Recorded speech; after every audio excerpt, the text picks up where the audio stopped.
What was the role of women in the Special Operations Executive during World War II?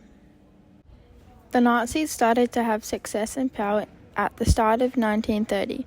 The French needed to fight back against the countries that had already been invaded, which is how the Special Operations Executive started. They are an underground army that had waged a secret war in Europe and Asia. How were women recruited into the SOE? The women in World War II were recruited into the Special Operations Executive either through newspaper advertisements and recommendations from specialist people or word of mouth from the public. To succeed, they had to undergo multiple courses such as weaponry and combat. To get into the Special Operations Executive forces you to have French blood and speak fluent French. This is hard, and the France was a place of many cultures. To speak so fluent French was a number breaker while collecting more women. Most of the women were from the Women's Auxiliary Air Force, as they had intelligence and leadership potential, with candidates following it often coming from diverse backgrounds. What training did they undergo? To keep up and not get dropped from the Special Operations Executive, you had to keep up with the trainings. These camps were included in sabotage techniques, survival skills, communication, culture and language classes, and physical education. Parachuting was the main concept of the Special Operations Executive, since they were frequently had to be dropped in occupied areas with Nazis. This covered both freefall and static line parachuting methods. All these bits helped the mission to succeed and not get caught out. How did they infiltrate France?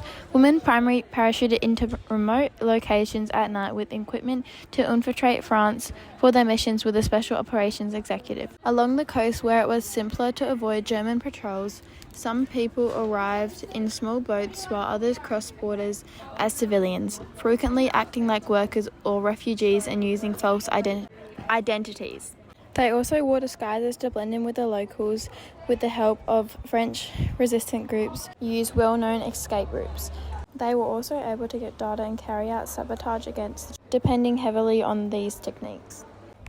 What were the roles in the SOE? While the war was on, there were three main roles in the Special Operation Executive.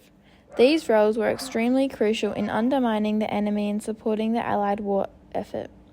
The three roles included spying, sabotage, operations, training, and preparation. Number 1, spying. These agents found out information about the Nazis' movements and, while planning,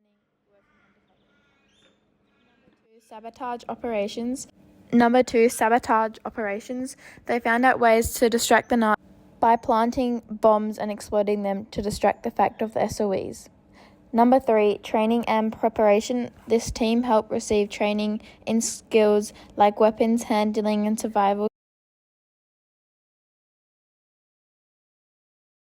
What was their survival rate?